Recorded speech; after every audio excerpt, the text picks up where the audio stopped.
Here are 5 things we learned from Manchester United versus Burnley: the hope, the warning signs, and the questions that need answering before the derby against City. Number 1. Bruno still steps up in the big moment. There's a lot you can criticise about Bruno Fernandes. The arms thrown in frustration, the risky passes that don't always come off, the inconsistency that drives fans mad. But when Manchester United are staring into the abyss, who else do you really trust? 97 minutes on the clock at Old Trafford, the game level at 2-2, Burnley growing in belief, the home crowd shifting from nervous groans to outright dread.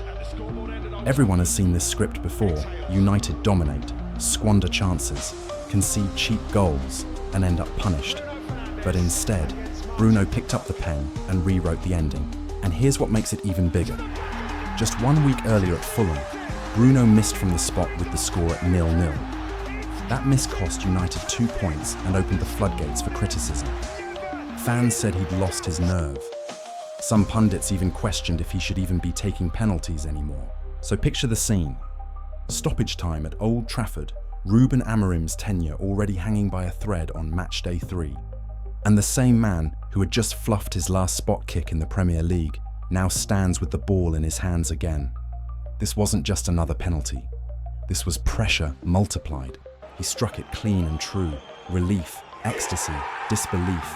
Old Trafford erupted, and for the first time this season, United's fans could finally exhale.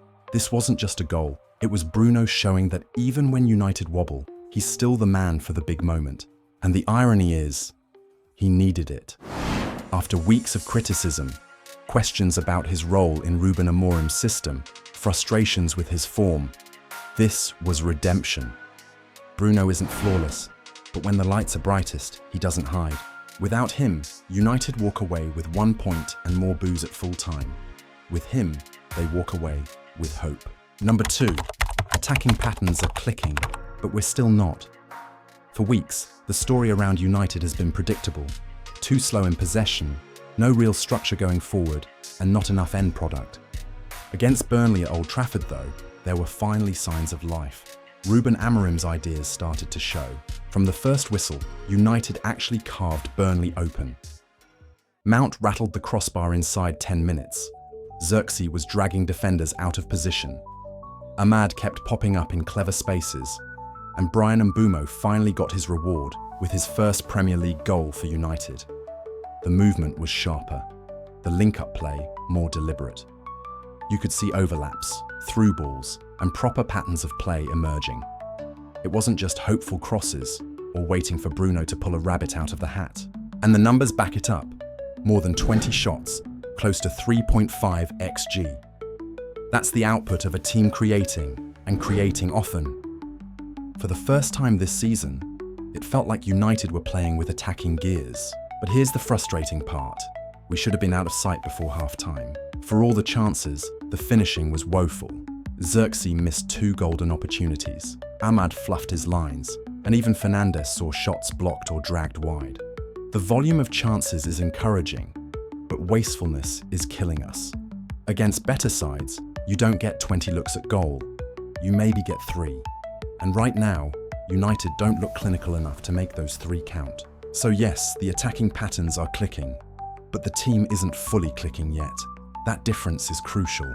This wasn't a ruthless, controlled performance. It was chaotic, wasteful, and nervy. The building blocks are there, but until we turn patterns into points without relying on stoppage time penalties, the progress won't matter. In short, there are green shoots in the attack. But United should have put this game to bed early. And the fact we didn't is a reminder that Ruben Amorim has plenty of work to do. Number 3, goalkeeping drama. It's becoming the theme of Manchester United's season. You never quite know what's going to happen between the posts. 1 week it's Onana under fire, the next it's Bayindir, and right now neither inspires full confidence. Against Burnley, it was Bayindir's turn to wobble. His flap at a routine cross gifted Burnley belief, and within minutes, United's fragile defence was punished. And this is the problem. Errors at the back don't just cost goals, they change the mood of the entire stadium. When Bayindir spilled that cross, you could feel the nerves ripple through Old Trafford. Burnley sensed it. Their fans sensed it, and even United's defenders seemed to shrink. Goalkeepers set the tone, and right now, ours are setting the wrong one. Onana has already faced his share of criticism, especially after high-profile mistakes since he joined. But the constant chopping and changing between him and Bayindir this season isn't helping either. Ruben Amorim looks like a manager searching for answers rather than trusting one. And until United solve this, every single game feels like it could spiral with one bad moment. Number 4. Injuries cloud the win. As if the defensive chaos wasn't enough, Manchester United's 3-2 win came with a bitter sting. More injuries. Within the first half, 2 key players were forced off. First came Matheus Cunha. He's only just arrived and already looked like the sort of forward Ruben Amorim wants. Aggressive pressing, clever movement, dropping in to link play. But after just 25 minutes, he pulled up and walked straight down the tunnel. That's never a good sign. Early reports suggest it could be a muscle issue, and if so, he might be missing for weeks rather than days. Then came Mason Mount, who didn't return for the second half. It didn't look major, more precautionary, but given his stop-start United career so far, any setback is worrying. Just as Ruben Amorim was starting to get him higher up the pitch, with freedom to arrive late into attacking areas, his momentum is broken again. Now, normally we'd be panicking about depth, but here's where it gets interesting. These injuries might actually solve one of United's problems. In our last video, we were critical of Bruno Fernandes being asked to play too deep. Ruben Amorim wanted him closer to the ball, but in reality, it was clogging our build-up and pulling our most decisive player away from the areas where he wins games. With Cunha out, Amorim may be forced to push Bruno back into the front line, either in a trio with Benjamin Šeško and Mbeumo, or alongside Xerxes and Mbeumo. That naturally frees up midfield for Kobbie Mainoo, who can sit next to Casemiro or Ugarte and keep the balance. And let's not forget, Mainoo can also play in the number 10 role if needed, giving Ruben Amorim tactical flexibility. Even Ahmad could step in between the lines to provide creativity. So yes, injuries weaken the squad. But tactically, this might be the nudge Amorim needed. Bruno higher up the pitch, Mainoo trusted deeper, and the attack shaped around our best players in their best roles. The real question is whether 2 weeks with the international break in the way is enough to make it click before the derby. So while we celebrate the win, the reality is sobering. United didn't just limp over the line figuratively, they might be limping into the most brutal test of the season so far. Number 5. VAR drama and fragile confidence.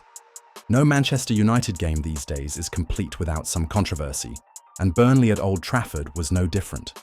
Twice VAR intervened in the closing stages, once to deny a Burnley shout, and then again to confirm United's stoppage time penalty.